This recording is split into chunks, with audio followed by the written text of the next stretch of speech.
how was there an imminent threat, meaning the moment before an assault occurs, from Daniel when you didn't see or know if he had a gun? When Mr. Schraber was reaching towards his waistline, which appeared to me reaching for a gun, that is the imminent use of force, of deadly force. The case of a Mesa police officer charged with murder is coming to a close. The trial has been fairly dramatic at moments, with the former officer Mitch Brailsford taking the stand in his own defense. What does his testimony mean for his case? It is vitally important. Criminal Defense Attorney Jason Lamm joins us to talk about this case that everybody has been following closely, waiting for him to take the stand in his own defense.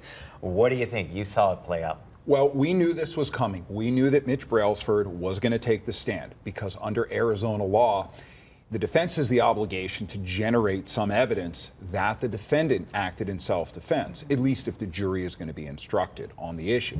Here's what I mean by that. Only Mitch Brailsford can say what was going through his head and why he used deadly force, why he saw an imminent threat. And it played out just like I said it would when we were here last a few weeks ago.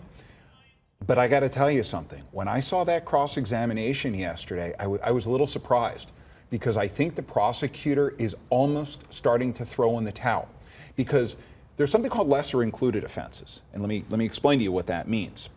When we talk about murder, first-degree murder is an intentional killing with premeditation. Second degree is intentional without premeditation. Manslaughter is a reckless killing, and then you work your way down to negligent homicide. But there was some video yesterday from the cross-examination that I thought was very telling. Maybe we can take a look at that. Okay.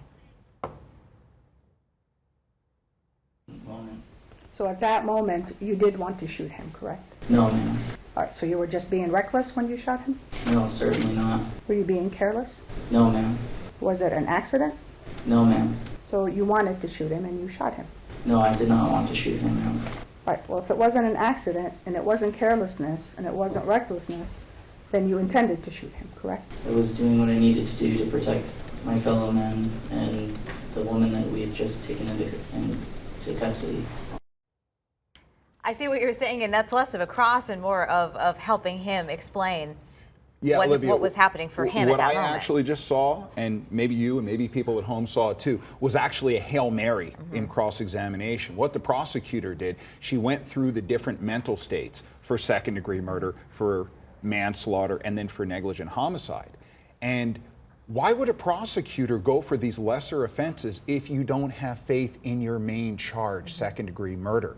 And if anything, she gave Mitch Brailsford, a very well-prepared and well-coached Mitch Brailsford, the opportunity not only to deny these lesser offenses, but to reassert his argument of self-defense. We had a lot of expert witnesses take the stand and say basically that in their training, he did what he was supposed to do. Absolutely, Javier. And probably the most important of those witnesses was Brailsford's trainer at the academy, the officer who taught Mitch Brailsford about the use of deadly force when he was a cadet.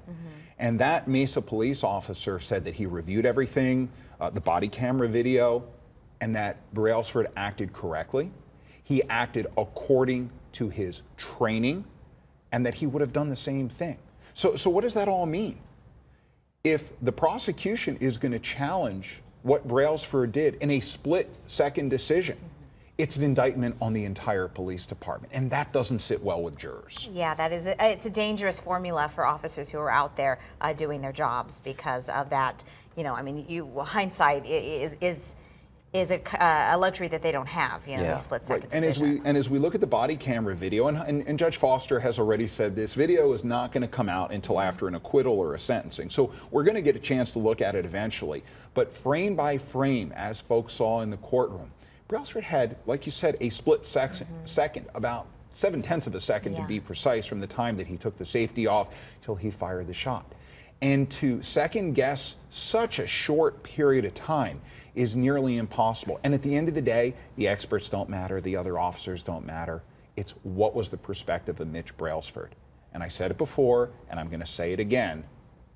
I think at the very least this will be a hung jury, and quite possibly an acquittal.